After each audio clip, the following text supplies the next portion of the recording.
The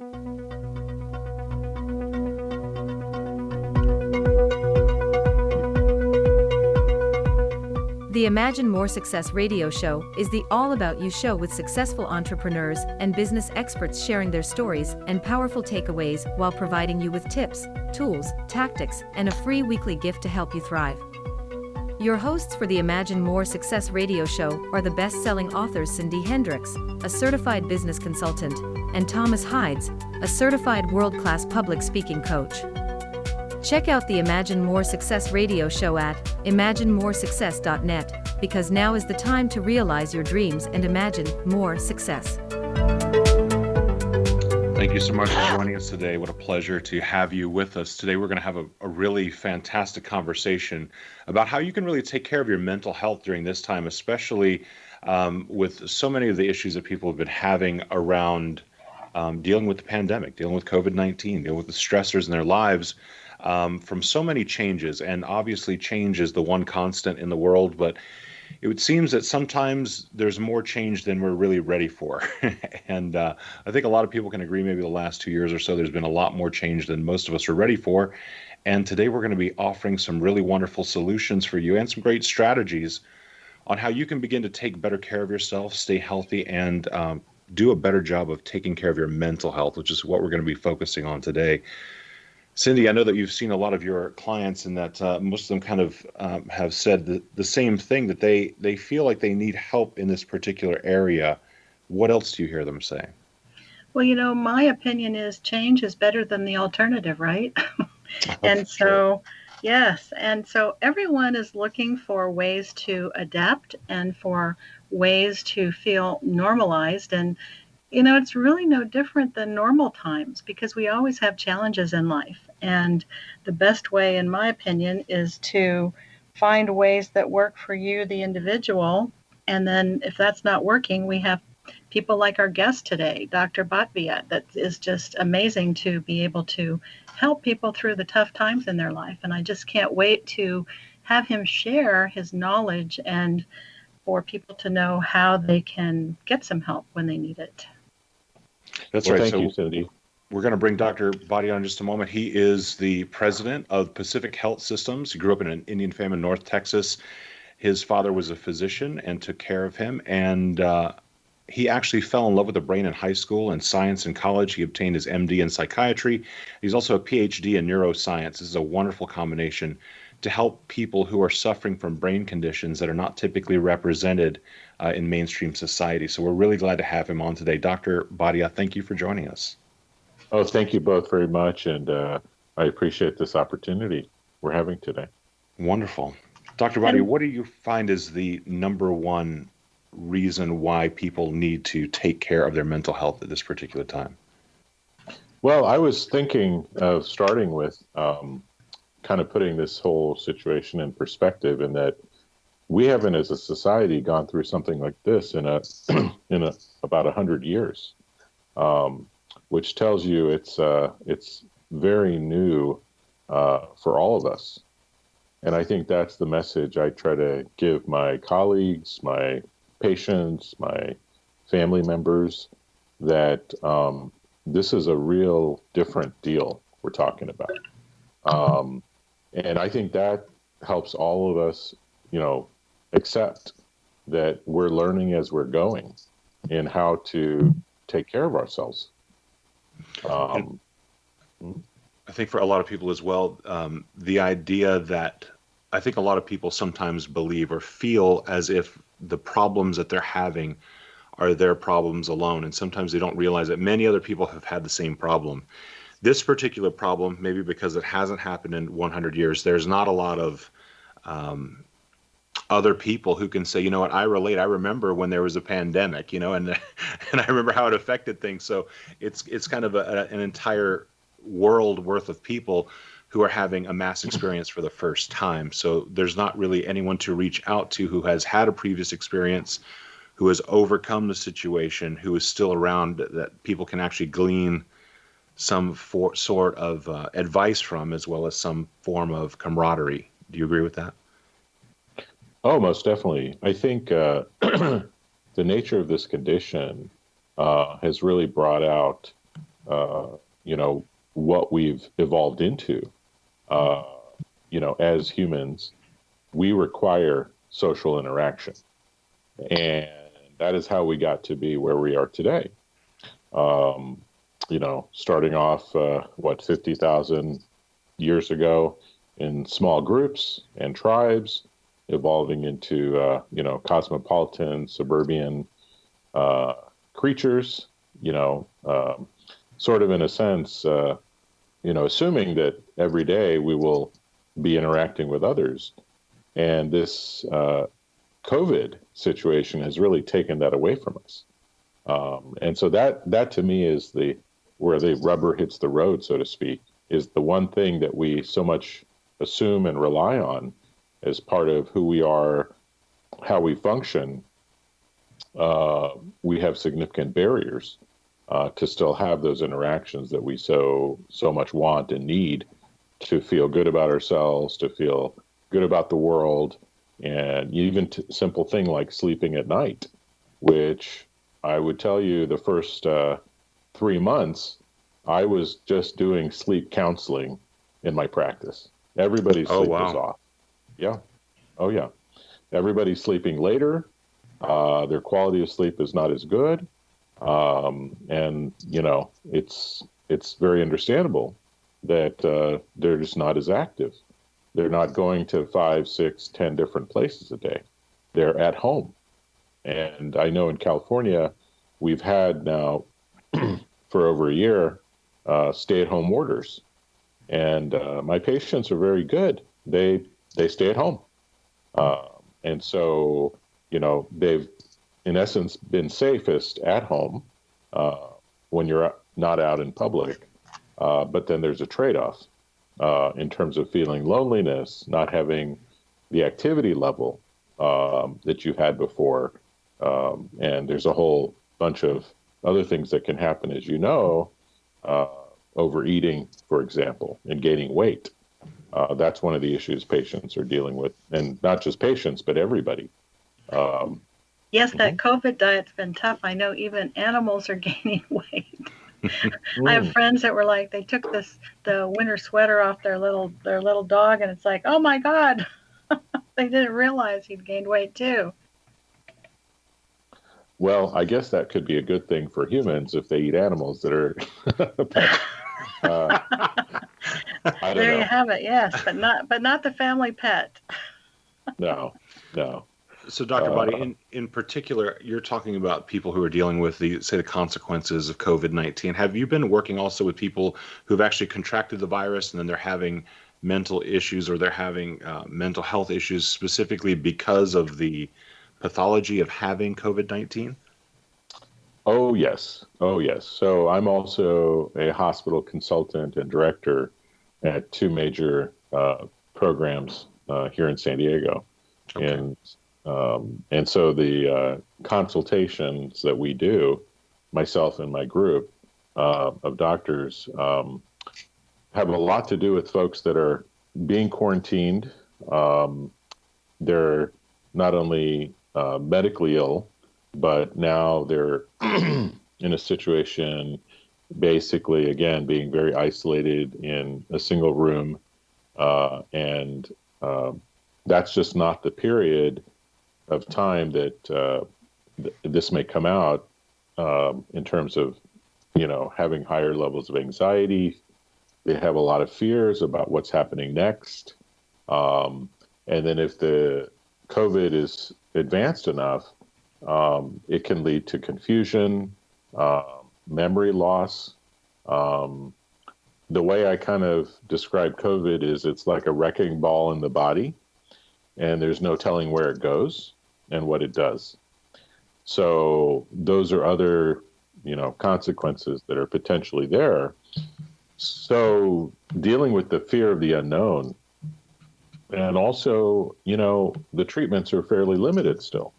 We know that steroids are the main treatment course for a severe episode. But then again, how do steroids make you feel, right? You're more tired, you're more hungry, you can have a potential side effect itself from the steroid.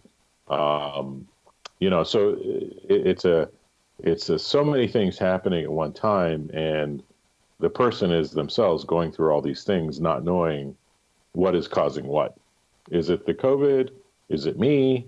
Is it the medication I'm taking to deal with the COVID? So those are kind of a little bit of the flavor of the interaction. So you're getting, so from actually people having COVID, they're having symptoms, physical symptoms, such as you said confusion, and what was the other symptoms that you were saying? Some memory loss. Memory loss. Okay. Mm-hmm. Yeah. Apparently. And yeah. It can happen. It doesn't happen in all cases, but like I said, in those folks with the most severe state. The other thing, the big one is fatigue. This is a condition that knocks you down, and really it takes away your energy. So somebody who's normally, throughout the day, moving around, doing them, lots of things that they enjoy, taking care of themselves, even if they're not hospitalized, okay, they can have a mild or moderate course, but they're exhausted, and they're exhausted all day. And that can be one of the lingering symptoms of the condition. And where the brain comes in is, well, it's one of the energy centers in the body, amongst other places. But in addition, it's that frustration that develops. You're so used to functioning independently. And now, all of a sudden, you're not. You're more dependent, in a sense. And you have to go about things much slower. So as you can see, that then makes you very frustrated. It can lead to a situational depression. And those folks that have family history of depressions, as you know, there's genetics involved as well. That situational depression can lead to a full-blown, course of depression that needs to be addressed in a professional sense. And the COVID-related fatigue, then, I'm assuming you've seen patients who suffer from chronic fatigue syndrome. You're aware of what the results are for them based upon how they feel, what sort of mental health results they get. Are these the same mental health results that people who are suffering from this fatigue from COVID are getting as well? To some extent, that's a good analogy to make. I think the difference is, in some sense, the chronic fatigue is essentially months to years of that condition, and it may be associated a lot with chronic pain, as well as depression, and then as well as more of a gradual, like very little improvement unless you get on a pharmaceutical or therapeutic combination of treatments. The fatigue here is really, once the COVID reaches a certain sort of rate of severity, it just kicks in. It's just like one day it's not there, and the next day you're just exhausted. And then that seems to persist during the course of the infection. And then as well, we know now that this post-COVID syndrome is very real. And up to 2/3 of patients still report 6 months out of fatigue. And that's where we don't know. Is this going to be now a chronic fatigue syndrome, or is it still somehow, having to do with the COVID damage, if you want to call it that, within the body and in the brain? Dr. Bhatia, we're going to continue this. We're going to continue this conversation just a couple of minutes after we go to a quick commercial break. When we come back, you're going to be back with the Imagine More Success Show with Dr. Bhatia from Pacific Health Systems. We're going to continue the conversation on how you can take care of your mental health during this time of COVID.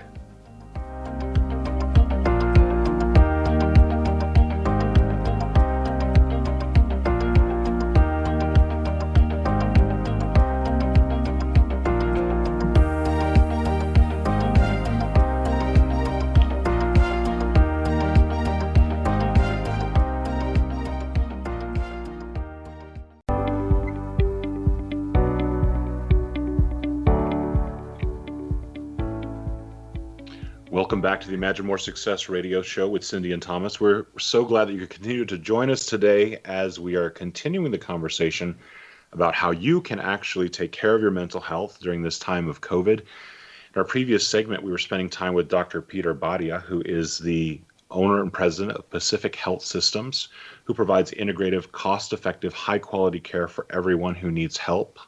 And he services both individuals and families in San Diego. In the previous segment, we were talking about some of the issues that people are having around the physical aspects of having COVID, as well as the mental aspects of being or living really in a time of a pandemic, which is something that most people who are alive have never experienced. Cindy, in your own practice as well, I know you run up against these times when people do feel like they've never had, like no one else has the problems that they have. So where do you often turn to solutions? Well, I sometimes will refer to people like Dr. Bhatia because, we have to stay in our own lane. And certainly I'm not equipped to talk to someone about those kinds of serious issues, such as the depression and things that people are experiencing right now, because I know it has really affected a lot of people.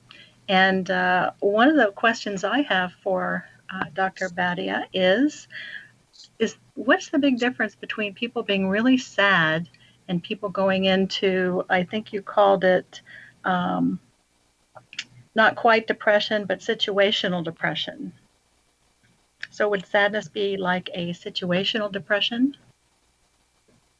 That's a wonderful, wonderful question. Thank you, Cindy. Mm-hmm. So what we're really talking about is what is normal versus not normal moods. And, we are equipped within our mind and brain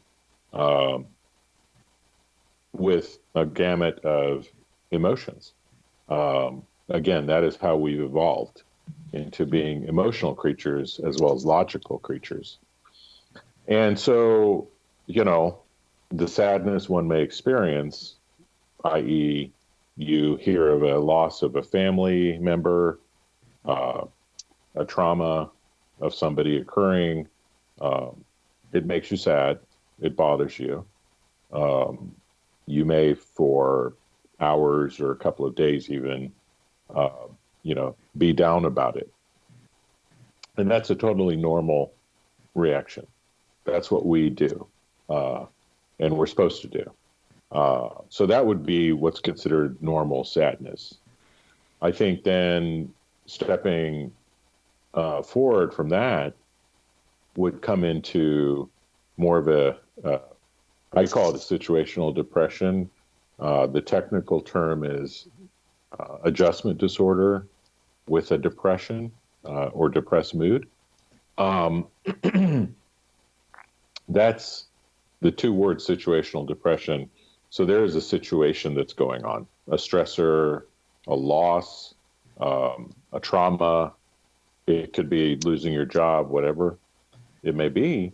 And it leads to a mood state of, again, being sad, but it's much more than that.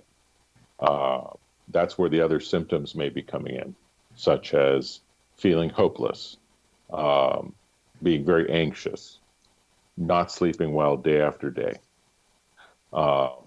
as well as any number of other, reactions to that situation.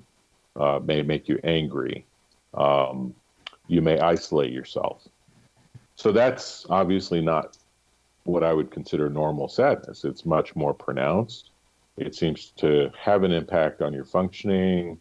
And, at that stage of it, where the stressor is still ongoing, or perhaps it's even not there now. Let's say, it's over and done with, but still you're having all these compounding events going on.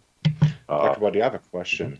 The average person, let's say they're experiencing one of these states, if they were to just be asked, do you feel do you feel like you're situationally depressed or like a chronic type of depression or an advanced depression, do people typically identify, say, one direction or the other? Do they usually kind of overcompensate and think that they're worse off than they are, or do they typically assume that they're doing better than they actually are? Oh, that's a fantastic question also. I think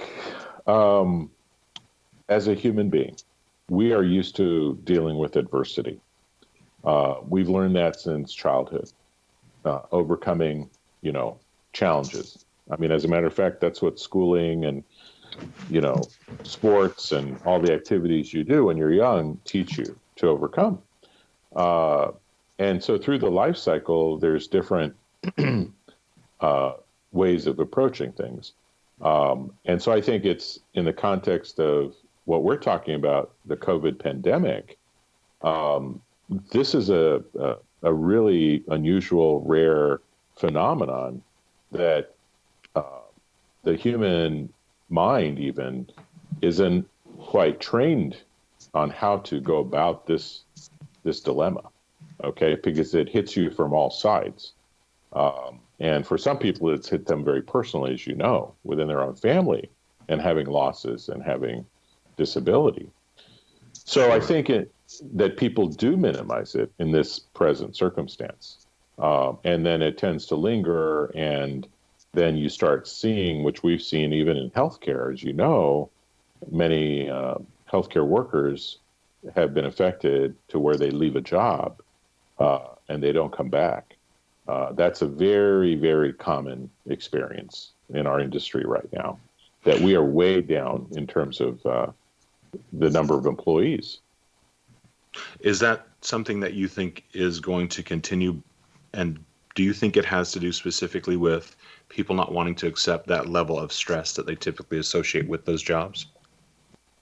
I think it has a lot to do with the risk of the reality, which is in the higher density, higher population areas in this country.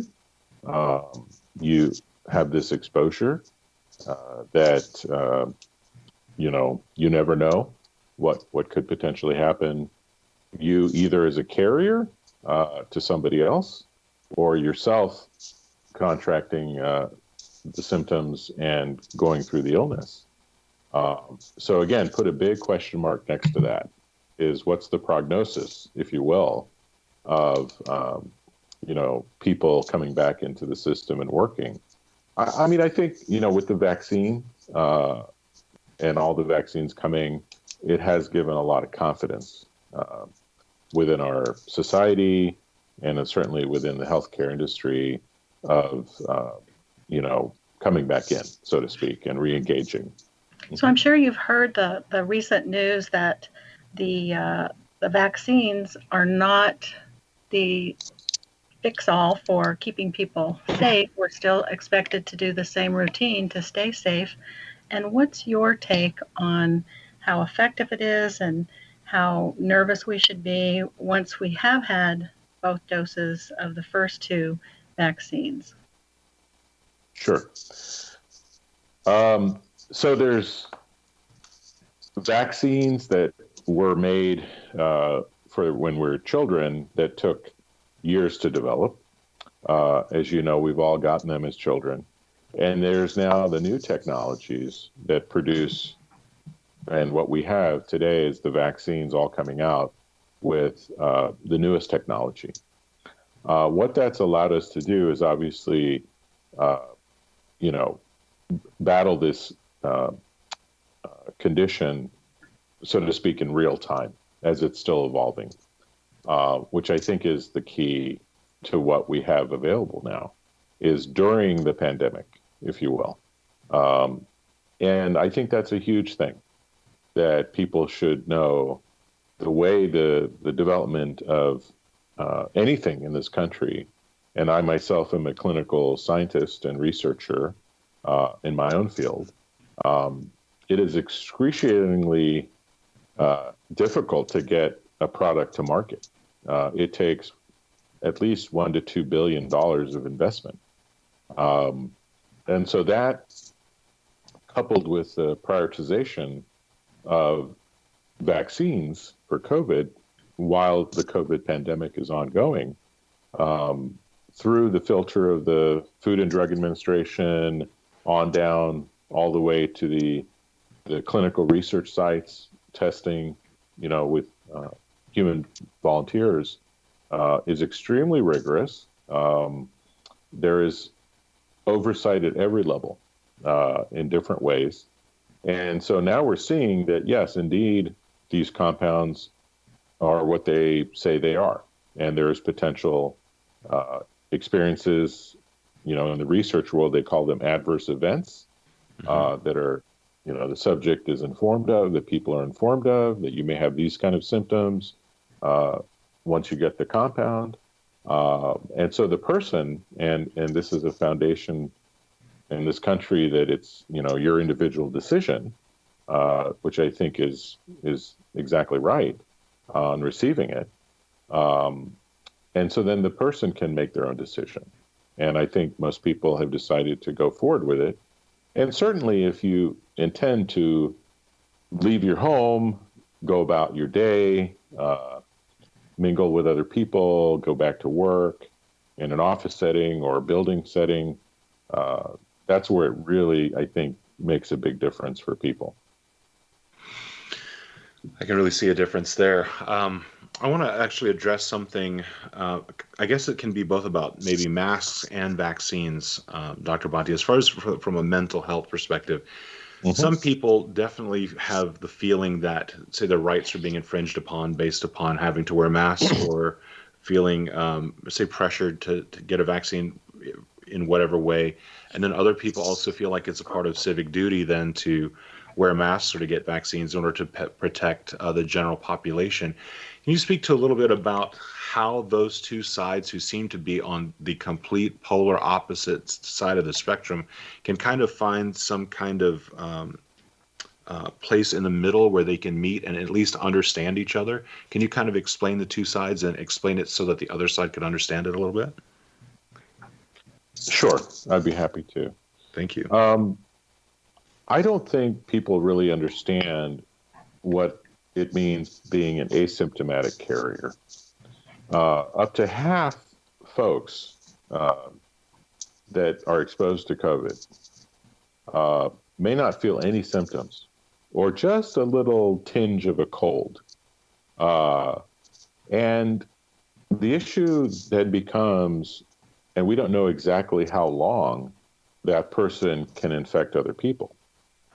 But that's one of the main reasons to continue everyone to wear masks, that you are also not giving it to somebody else, even though you feel completely normal.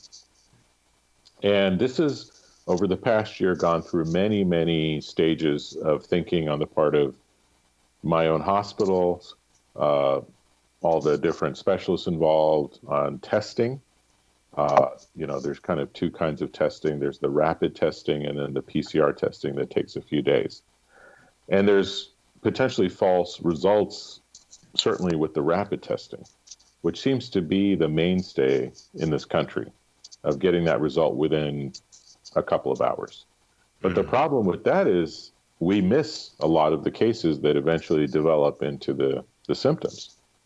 So I think that's the message I give out there, is do this as a public good, that you are also not only are you protecting yourself, you're protecting others who you come in contact with. If you're carrying around the virus, we don't know if you carry it around for a day or two or a couple of weeks.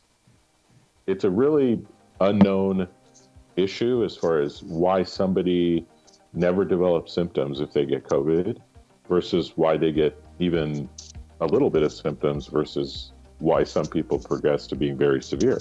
Dr. Bhatia, thank you. We're going to continue this conversation about COVID and mental health in our next segment, the Imagine More Success radio show.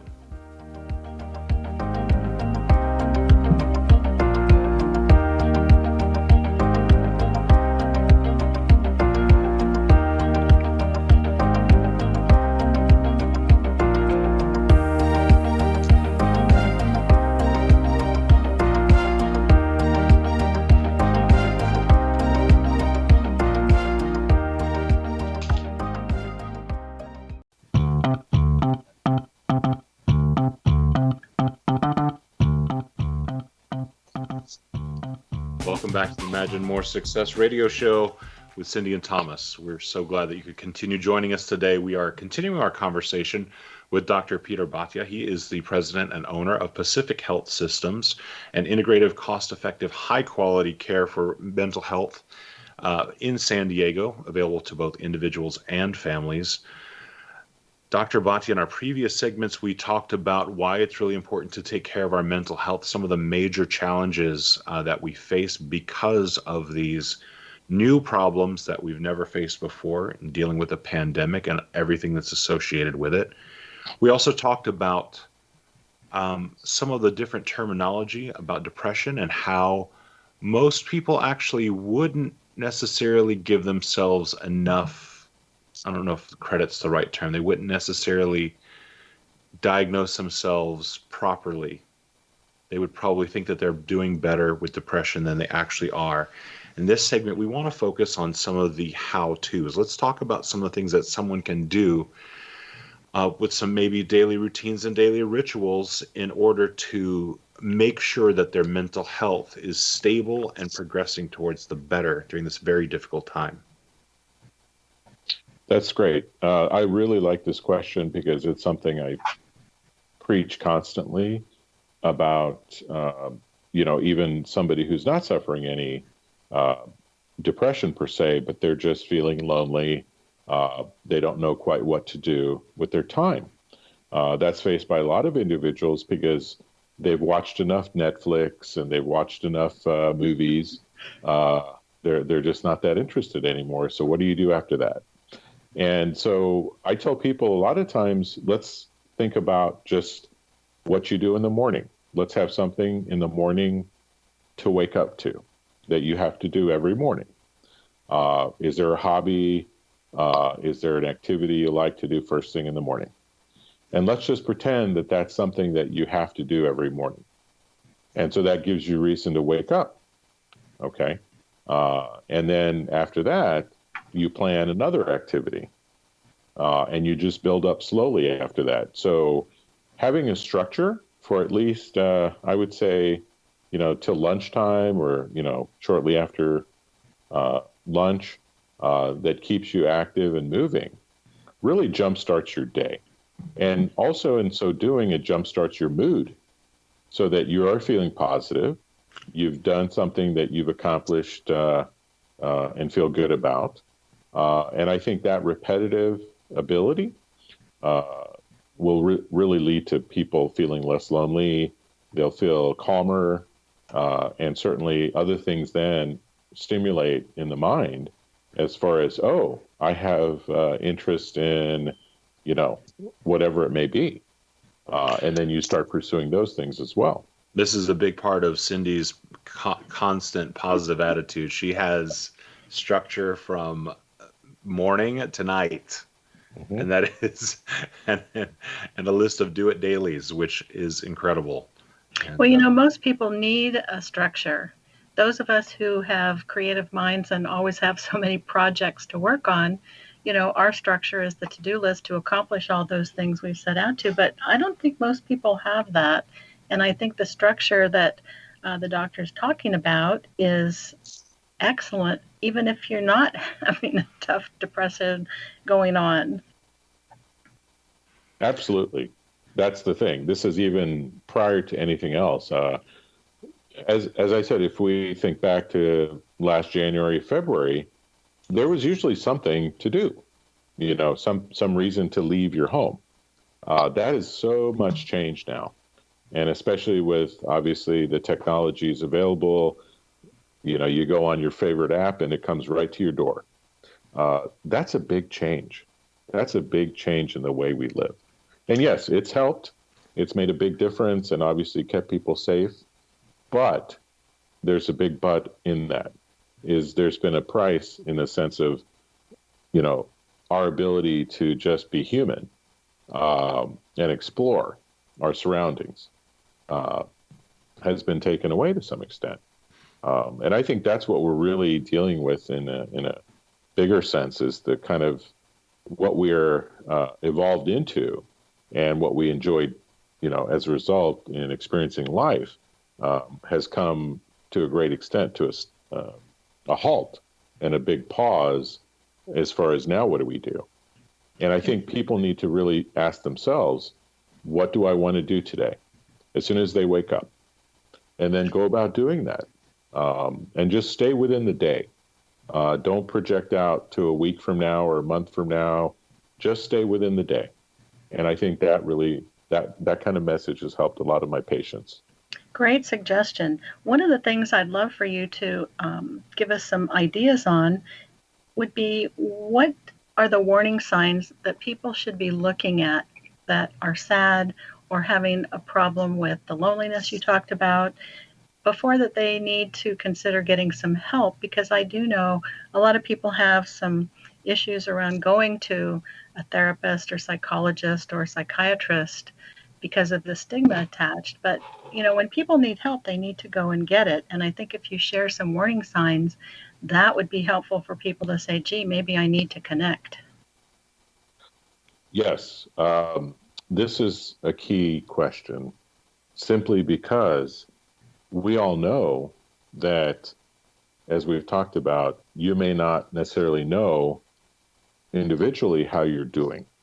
I would say the first thing as a warning sign is the simple things. How are you doing on the simple things? Your energy, your sleep. We go back to mood. That's a big red flag. Where's your mood normally been in the past, and where is it today? Some people, I do suggest to rate their mood on a scale of 1 to 10. And so let's just say you're a person that normally is a 7. I'm talking average on a daily basis. And all of a sudden you're a 3 or 4. I think that's a significant change. And then, as we all do, we talk to a friend, or we watch Oprah or Dr. Phil, and maybe we feel better. Okay, maybe we feel better. But what if we don't? And the mood keeps falling down, to less than a 5. But there's no stressor. There's nothing that has changed. So that's, I think, one of the warning signs, is when there's a distinct change in any one of these areas, which is recurrent day after day after day, and you're not able to overcome it in your own way. And I think one of the things I really stress is activities, any kind of activities. If you're not doing the things you did before, that's also a warning sign. The things you normally enjoy, I think, any number of interests that you may have that you're pursuing have also gone away. So, collectively then, you're obviously not functioning to where you were prior. And then it's time to perhaps get professional help. And always a good starting point is counseling. I'm a firm believer in that I would like to see you make that effort before you see me. Because if you can utilize your own resources and your own support system and really figure out a solution for yourself that's independent of medication, then you're going to be a bit ahead of the game, so to speak. Dr. Peter, let's talk a little bit about that. So you literally recommend talk therapy, like, counseling, talking with people that are also in your personal network first, right? And trying to find solutions. What do you find is the biggest outcome that people typically get when they begin there? Sure. I think, again, if you talk to the right people, I think right. That's the key, right? You've got to talk to somebody who gets it, not to somebody who doesn't get it. Because then you're kind of setting yourself up for criticism or whatever may happen. Okay. That is not a good outcome. So be picky about who you talk to and make sure they know this is in confidence. This is a private matter. I think that's very, very important. Assuming this person is on board, you don't necessarily want to expect them to be, somebody to, treat you at that level. I think the first thing is, what is the going on with me? You want a clear understanding of what is going on. And if there's a diagnosis, even, you have to know what you're dealing with first before you set up a treatment. And so I think people jump into treatment too quickly without getting a clear understanding of what it is, and more importantly, what it is not. So I think in the mental health area and the brain and all the various different things that can happen, that's the key thing. We rely on really good diagnosis first and understanding, because that really does impact what choice of treatment you get thereafter and its success rate. That's incredible. Dr. Bhatia, there's one thing that you mentioned actually as a part of your message, which is hope.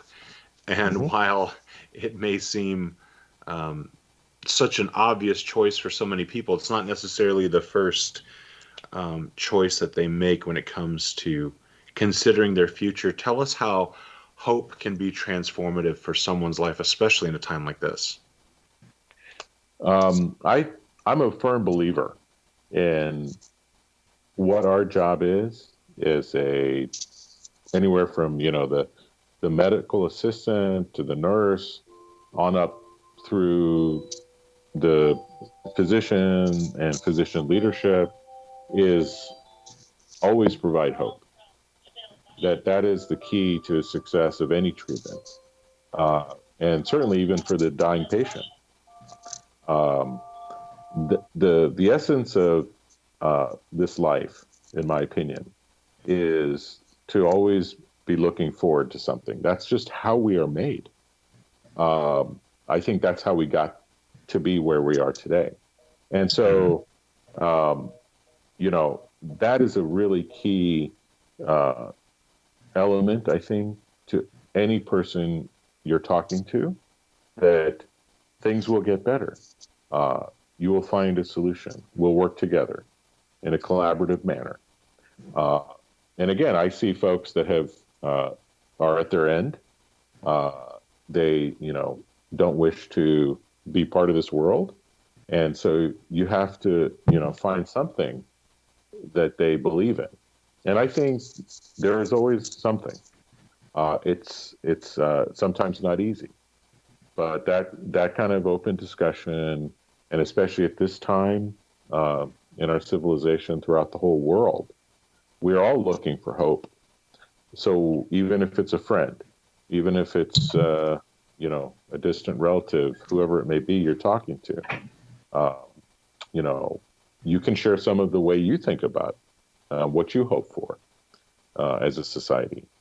So yeah, I think that's a huge factor in when you're talking about chronic conditions. And this situation with COVID, from a healthcare perspective, to be honest, it's evolving. We will not, in our own institutions, in the near future, see an end to it per se. We're dealing with new cases all the time. We're dealing with people who are returning with COVID, and we're also dealing with this post-COVID syndrome, which is a really fascinating and unfortunate condition, but very real, and we don't know much about it. Dr. Bhatia, thank you so much. We're going to come back in just a couple of minutes. We're going to continue the conversation with Dr. Bhatia. He is the president and owner of Pacific Health Systems. If you'd like to hear some of the past episodes of the Imagine More Success show, which have free gifts in each and every episode, go to imaginemoresuccess.net. Please stay tuned.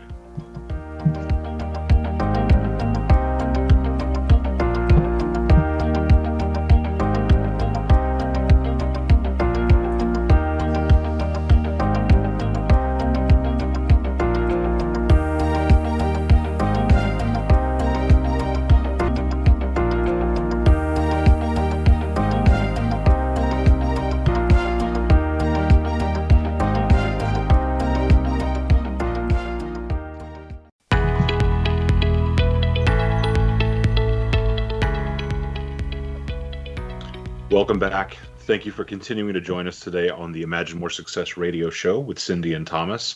We are continuing our conversation with Dr. Peter Bhatia. He is from Pacific Health Systems, and we've really hit on a lot of the different mental health issues that people are encountering based upon this time in which we live, this time of pandemic and COVID-19. And for so many people, that means so many things. Change of employment, losing family members, losing people that we love, being masked, being vaccinated, so many different things that really were not necessarily something that we had to worry about or think about. The lack of socialization as well, it's another thing. In our previous segment, we did talk about talk therapy, and this is a specialty of yours, Dr. Bhatia. We want you to kind of tell us a little bit about what the process is like, why someone should take it on, and why it's not something to be scared of. Absolutely. I think we now know with many situations that we encounter in life, normally, if you will, we either look in the mirror and talk to ourselves to try to figure out what we should do next, talk to a close friend, perhaps a close relative, get some help, even watching a show or two that we all know does, guide us a little bit in the right direction. What we're talking about is different.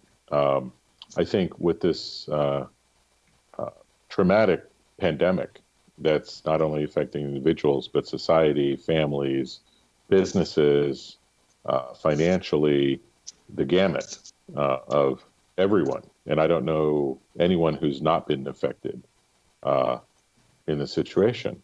Then the importance of personal counseling, individual therapy is so vital, and going to the right person. A lot of times, and most of us rely on our network of doctors, or even our Google counselor, to look up who's available. And I would, make sure that it is somebody who's licensed, who has, years of experience, and who knows what they're doing. So I think that that's the key here. We want to make it effective, the time you have with somebody, and especially in this day and age, we don't necessarily do the long-term sort of sit in the couch and year after year hash things out. It's very focused. It's what we call short-term therapy, and it's really problem-oriented, problem-focused, in that how can I help you? And you actually should know something about how to answer that question prior to seeking a professional. And then that will build on, obviously, other things that come out. But that's what I would suggest, that you do seek out well-regarded professional folks. And then a lot of times they are covered by your insurance plan, and sometimes they're not. So that's up to you at that point, how you want to, pay for those services. And there's a whole range of types of therapists.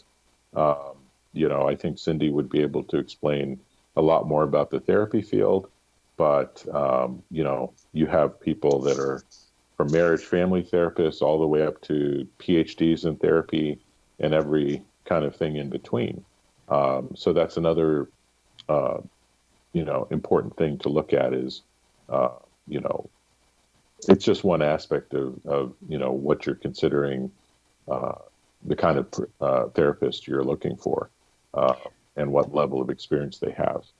One of the things I always tell people that I talk to about becoming a client of mine is that you have to have some kind of connection, synergy, or a really good feeling about anyone that you work with before you can feel that you can get some good results, a good outcome.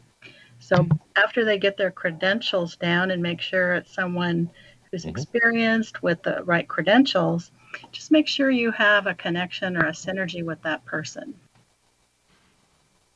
Dr. Bhatia, Great I've heard point. that's the number Yeah. one predictor of client success in Mhm. this particular field. Is that in fact true, or is that just something I've heard? Oh, no. It's so true what Cindy just stated. If you're not clicking with that person, if at some point they don't get you, then it's time to consider someone else. And I'm quite open about that, even with my own patients.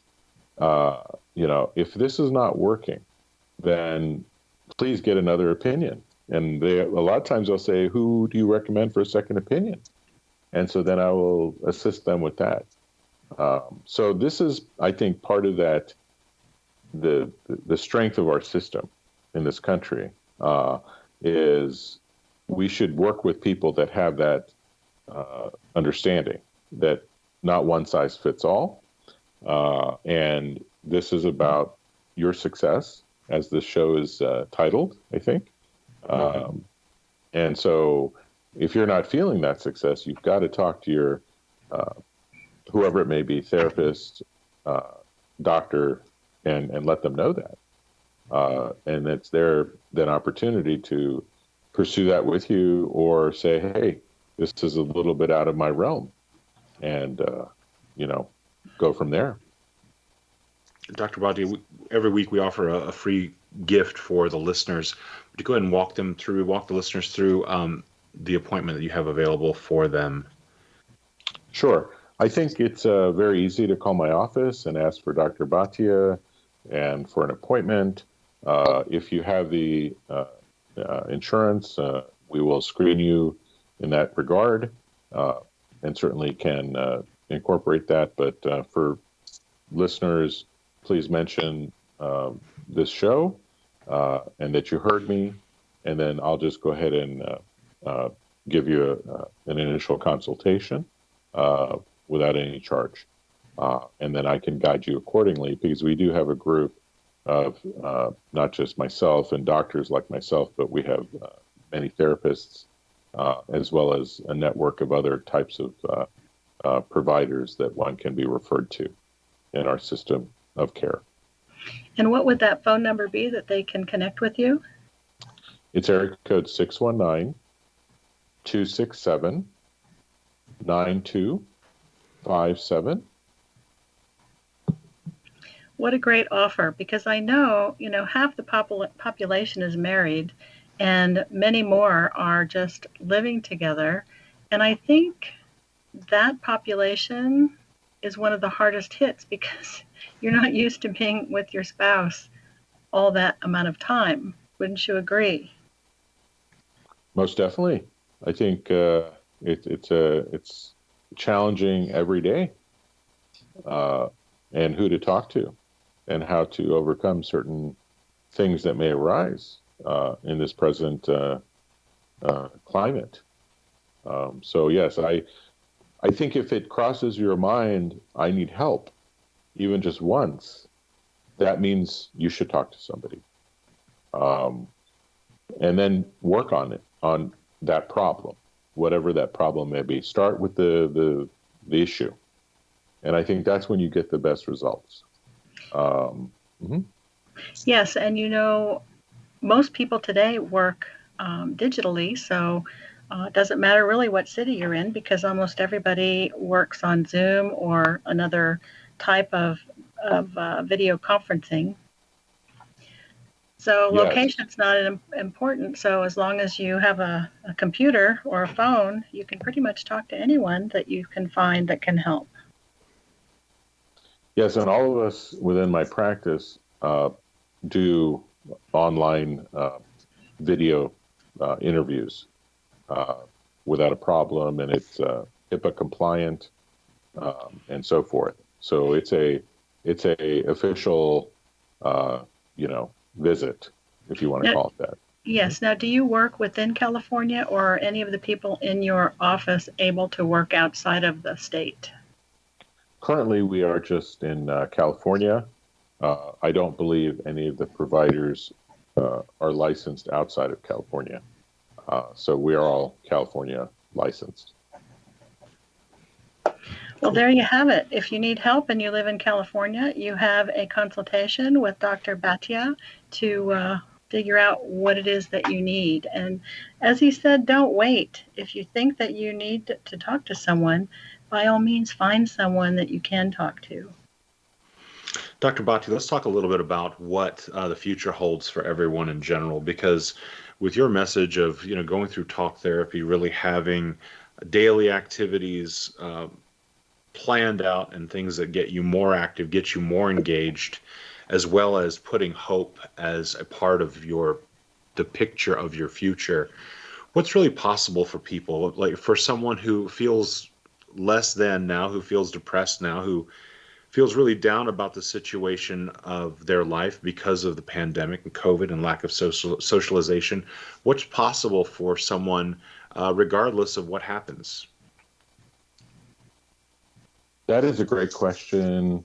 I don't know, and none of us know, what's coming next. I think accepting that is now very important for all of us.